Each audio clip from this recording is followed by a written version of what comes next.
Hi everyone, welcome back to Kavitha Sugar and Spice. ഇന്ന് നമ്മൾ ഉണ്ടാക്കാൻ പോകുന്നത് ഒരു മുട്ടക്കറിയാണ്. അതിന്റെ പേര് എഗ് മലായ്. യൂഷ്വൽ മുട്ടക്കറികളിൽ നിന്ന് കുറച്ച് വ്യത്യാസമുണ്ട്. എന്നാൽ വളരെ കുറച്ച് ഇൻഗ്രീഡിയൻസ് വെച്ചിട്ടാണ് നമ്മൾ ഈ കറി ഉണ്ടാക്കുന്നത്. എങ്ങനെയാണ് ഉണ്ടാക്കേണ്ടത് നോക്കാം. അങ്ങനെ നമ്മുടെ എഗ് മലായ് ഉണ്ടാക്കാനായിട്ട് ആദ്യം നമുക്കൊരു 4 മുട്ട പുഴുങ്ങാനായിട്ട് വെക്കാം. ഹാർഡ് ബോയിലാണ് ചെയ്യേണ്ടത്. ഞാനിവിടെ മുട്ടയുടെ ഈ പുഴുങ്ങണ മെഷീൻ ഉപയോഗിച്ചിട്ടാണ് കേട്ടോ ചെയ്യുന്നത്. ഇനി നമുക്ക് ഒരു മിക്സിയുടെ ജാർ എടുത്തിട്ട് അതിലേക്ക് ഒരു 3 പച്ചമുളകും 2 ഉള്ളി ഞാൻ 2 വലുതാണ് എടുത്തത്. അതിനെ അങ്ങനെ ചോപ്പൊന്നും ചെയ്യേണ്ട, ഒരുവിധം വലുതായി തന്നെ ദേ ഇങ്ങനെയൊക്കെ അരിഞ്ഞിട്ട് അങ്ങനെ ഇടാം. ഇത് നമുക്ക് മിക്സിയിൽ നന്നായിട്ട് അരച്ചെടുക്കാം.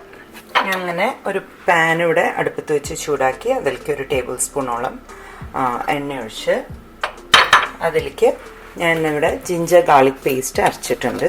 അപ്പം അത് ഓരോ ടീസ്പൂൺ വീതം ഉണ്ടാവും ഏകദേശം. അപ്പം എണ്ണ ചൂടായതിന് ശേഷം നമുക്ക് അത് ഇതിലേക്ക് ആഡ് ചെയ്യാം.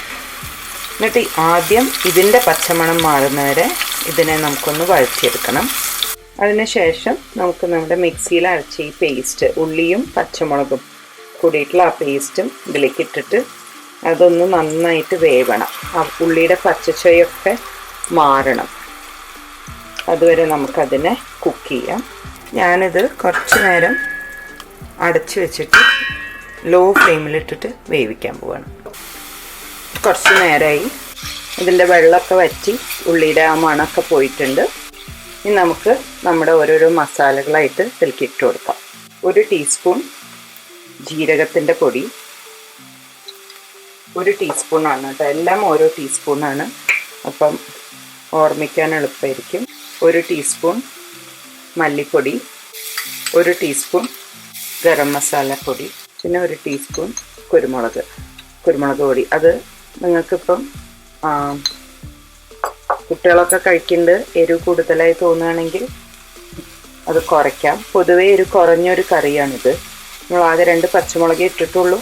അപ്പോൾ അത് കാരണം എരിവ് കുറവാണ്.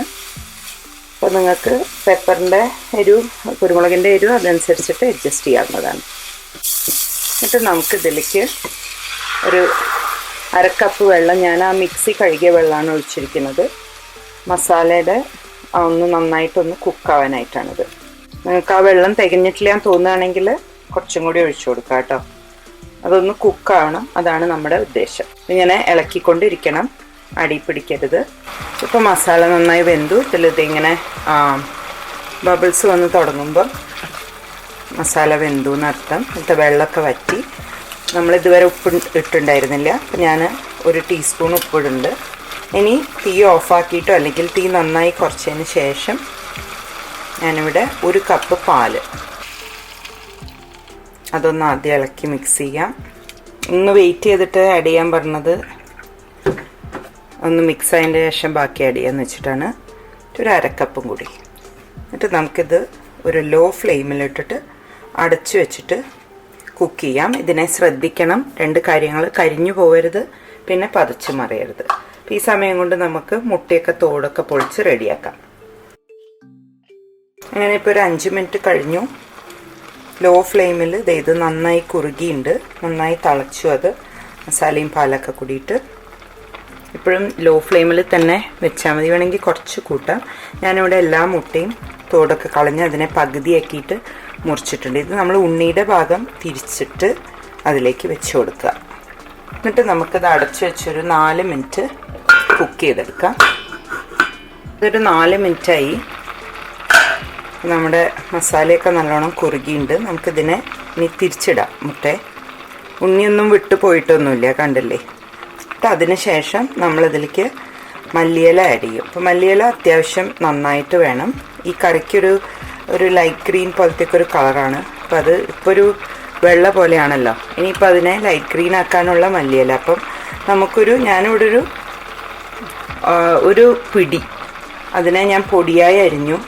അപ്പം ഒരു കപ്പിൻ്റെ കണക്കൊക്കെ പറയുകയാണെങ്കിൽ ഒരു 1.5 കപ്പോളം ഉണ്ടാവും. അപ്പോൾ ഈ മല്ലിയില ഇട്ട് നമുക്ക് അടച്ചു വെച്ച് അതൊന്ന് ഇളക്കി കൊടുത്ത് അടച്ചു വെച്ചിട്ട് ലോ ഫ്ലെയിം തന്നെയാണ് കേട്ടോ. അത്രയൊക്കെയല്ലേ ഗ്രേവി ഉള്ളൂ, അത് കാരണം ലോ ഫ്ലെയിമിൽ വെക്കണം. ഈ ഇല ഇങ്ങനെ നിൽക്കുന്ന കണ്ടിട്ട് പേടിക്കണ്ട, അത് ഒക്കെ ഇപ്പോൾ വെന്തുടയും. അപ്പം നമുക്ക് ചെറിയ ഫ്ലെയിമിൽ അടച്ചു വെച്ച് ഒരു 5-6 മിനിറ്റ് കുക്ക് ചെയ്യാം. അങ്ങനെ ഇപ്പം ഒരു 6 മിനിറ്റായി ചെറിയ ഫ്ലെയിമിൽ. ഇനി നമുക്ക് അടുപ്പ് ഓഫ് ചെയ്യാം. ഇതിലിപ്പോൾ നിങ്ങൾക്ക് നോക്കിക്കഴിഞ്ഞാൽ ദേ മല്ലിയില നേരത്തെ അത്ര ഇട്ടതൊക്കെ അതിൽ അലിഞ്ഞ് ചേർന്നു. ഇത് ഉപ്പൊക്കെ ഉണ്ടോയെന്ന് ഇപ്പോൾ ഈ സമയത്ത് ചെക്ക് ചെയ്യാം. പിന്നെ ഇതിനിപ്പം നമ്മുടെ എന്താ പറയുക ഉള്ളി അരച്ച ഒരു ഇതേ ഉള്ളൂ. കണ്ടു കഴിഞ്ഞാൽ ഇതിനൊരു തേങ്ങ അരച്ച കറിയുടെയൊക്കെ ചായയാണ്. ടേസ്റ്റും ഏകദേശം ഒരു കുറുമയൊക്കെ ഉണ്ടാക്കിയ പോലത്തെ ഒരു ടേസ്റ്റാണ്. പക്ഷെ ലിമിറ്റഡ് സാധനങ്ങൾ കൊണ്ടല്ല നമ്മൾ ചെയ്തേക്കണത്. അപ്പം ഞാനിനിയിപ്പോൾ ഇതൊരു സെർവിങ് ഡിഷിലേക്ക് മാറ്റാം ഒരു 5 മിനിറ്റ് അടച്ചു വെച്ചതിന് ശേഷം. അങ്ങനെ എല്ലാവർക്കും ഈ റെസിപ്പി ഇഷ്ടമായി എന്ന് വിചാരിക്കുന്നു. ട്രൈ ചെയ്ത് നോക്കാൻ മറക്കരുത്. Thank you for watching my video. അടുത്തവണ വീണ്ടും കാണുന്നവരെ take care and have a wonderful day. By.